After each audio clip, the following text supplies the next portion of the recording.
Hi there, this is Savewith Crypto. Okay, so the other day I did a video about splitting up my eGold Ride LP tokens. It was only a very small amount, and the idea was to see if there was any impermanent loss. And I think the only way to do this was to look at the price of eGold when I set up the liquidity, and also look at the price of Ride when I set up the liquidity. And it turned out there actually wasn't any impermanent loss if you're looking at the amount of tokens you're getting back after the amount of tokens you put in.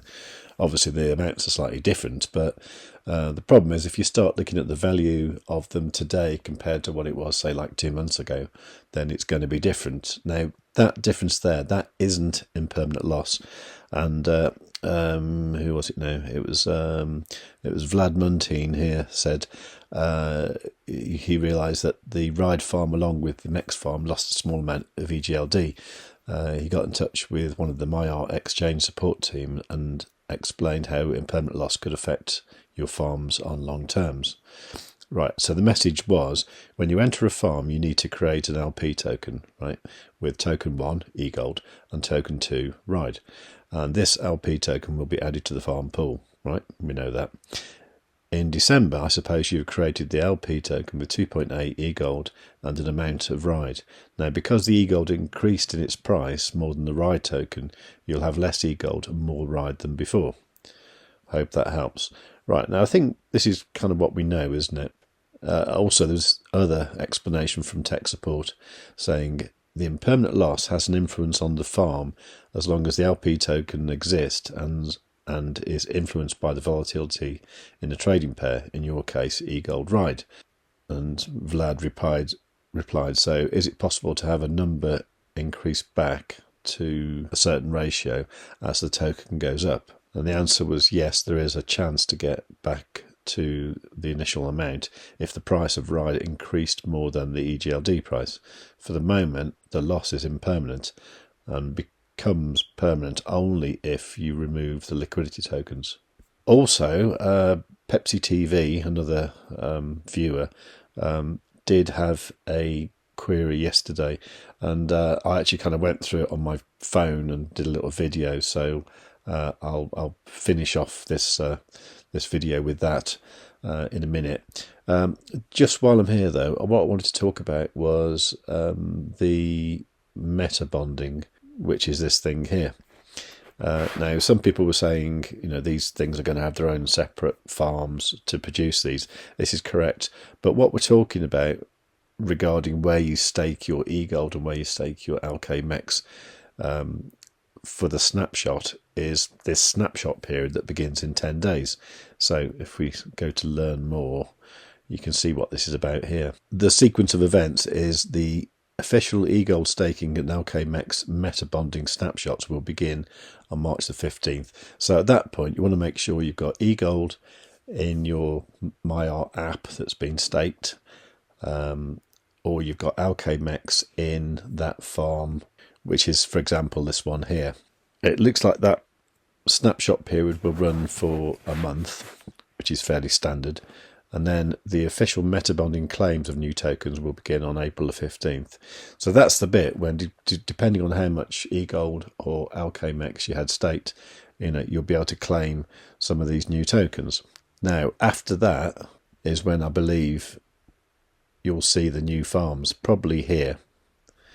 And I'm guessing we'll be able to do the similar kind of thing to what we're doing with Ride, where you'll be able to stake the various tokens and earn some more. So that's as I understand it. If I've got it wrong, please do tell me, but I don't think I have. Anyway, so the question is which ones are you going to go for? Are you going to go for all four? There's actually four now. AERO I think is a little bit weird, although it could work out amazing. Effort is an NFT kind of thing that looks quite good fun, but doesn't interest me that much. ZPAY is something that I'm interested in, and I quite like these payment solution type things. I think they're quite cool.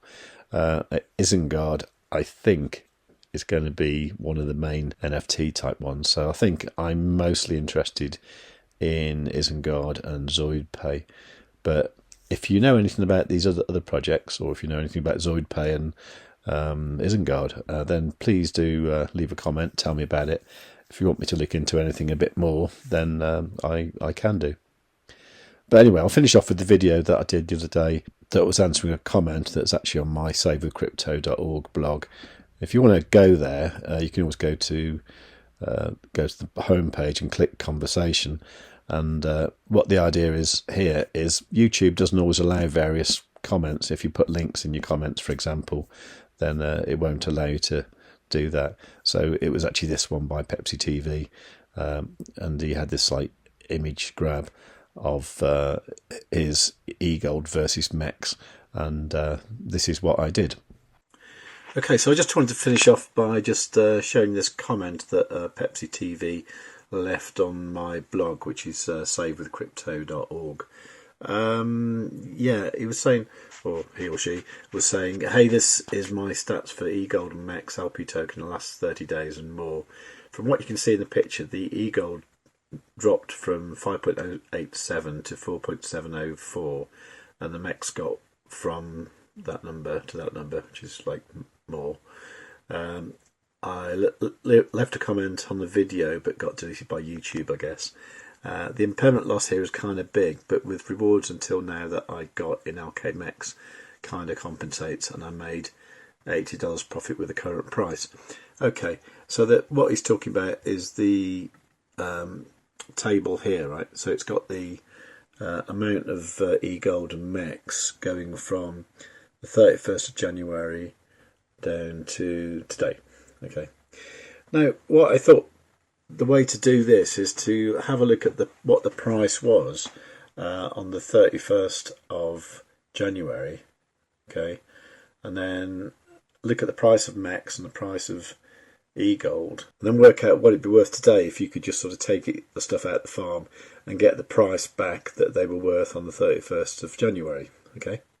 So the way I thought of doing this was to look at ARDA.run, look at the price of eGold and USD on the 31st of January, and also look at the price of MEX against USD on the 31st of January as well. And this is what I came up with, is the price there.